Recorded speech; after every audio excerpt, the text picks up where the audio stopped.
Bonjour et bienvenue dans ce nouveau numéro de Mon avocat, ma famille et moi, le podcast qui parle famille, enfants, séparation et surtout émotions.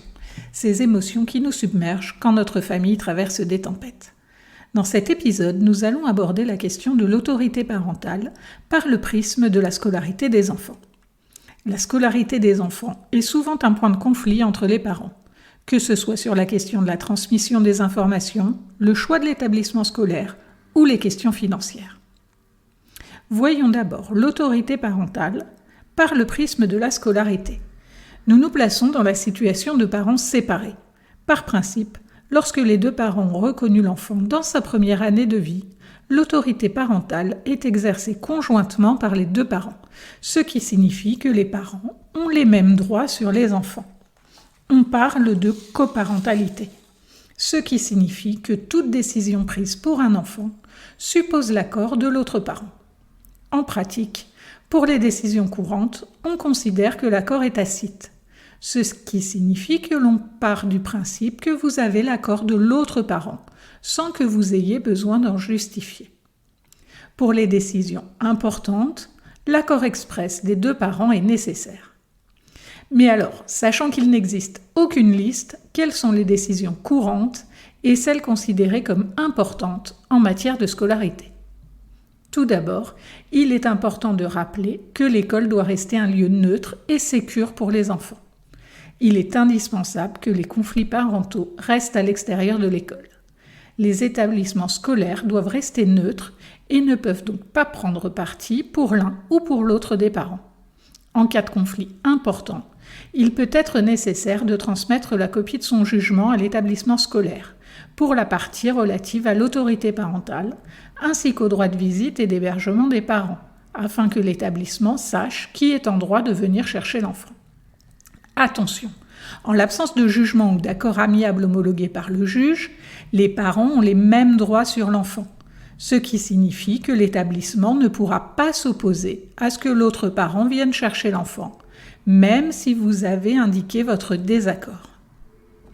Intéressons-nous au choix de l'établissement et au changement d'établissement.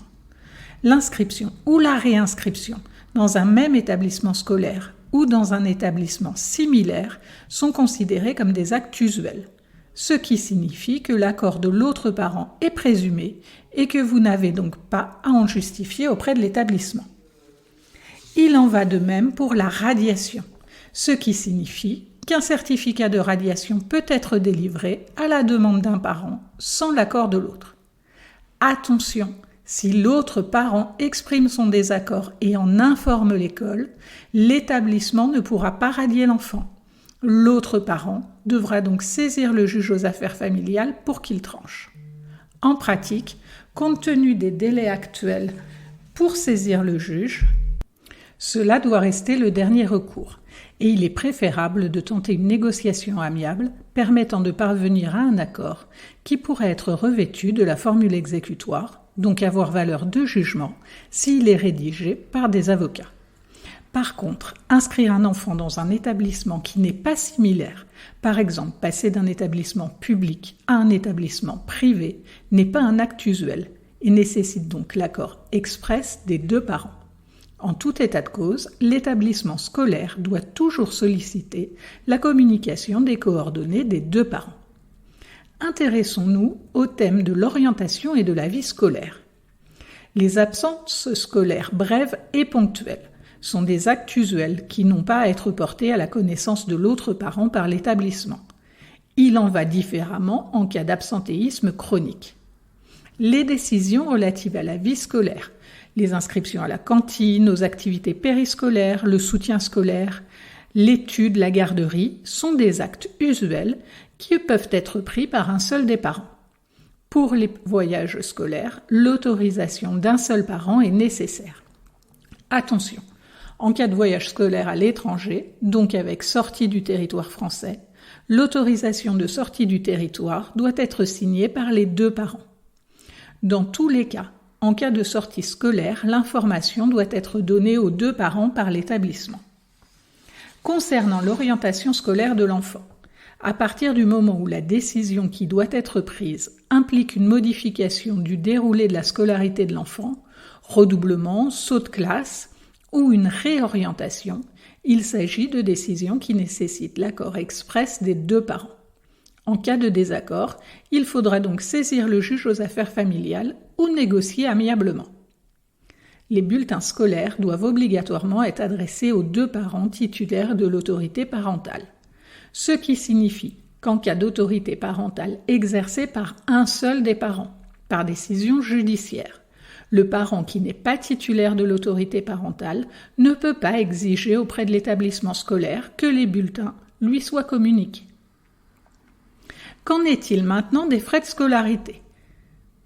Établissements privés, cantines, périscolaires, activités extrascolaires. On touche ici à la question de la pension alimentaire et de ce qui est couvert ou non par cette pension. Cela est souvent source de conflits entre les parents séparés.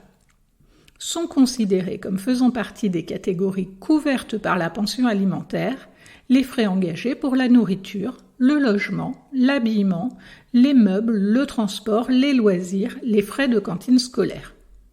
La pension alimentaire inclut donc tous les frais de la vie courante et pas seulement les dépenses alimentaires.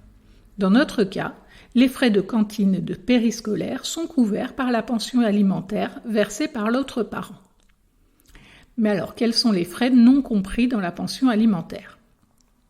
De façon générale, la pension alimentaire ne couvre pas les frais que l'on considère comme exceptionnels, c'est-à-dire les frais médicaux non remboursés par les mutuelles, les activités extrascolaires, les frais de scolarité dans un établissement privé.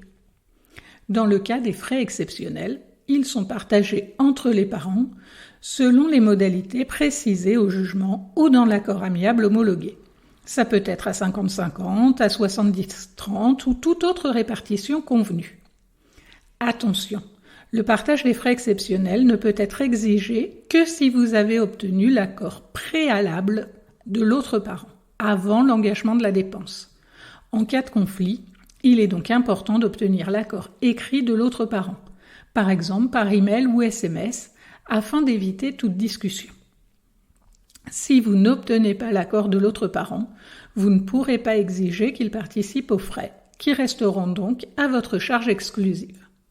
En cas de difficulté récurrente, d'un parent qui refuserait systématiquement de donner son accord, il est possible de solliciter auprès du juge que les frais exceptionnels soient inclus dans la pension alimentaire.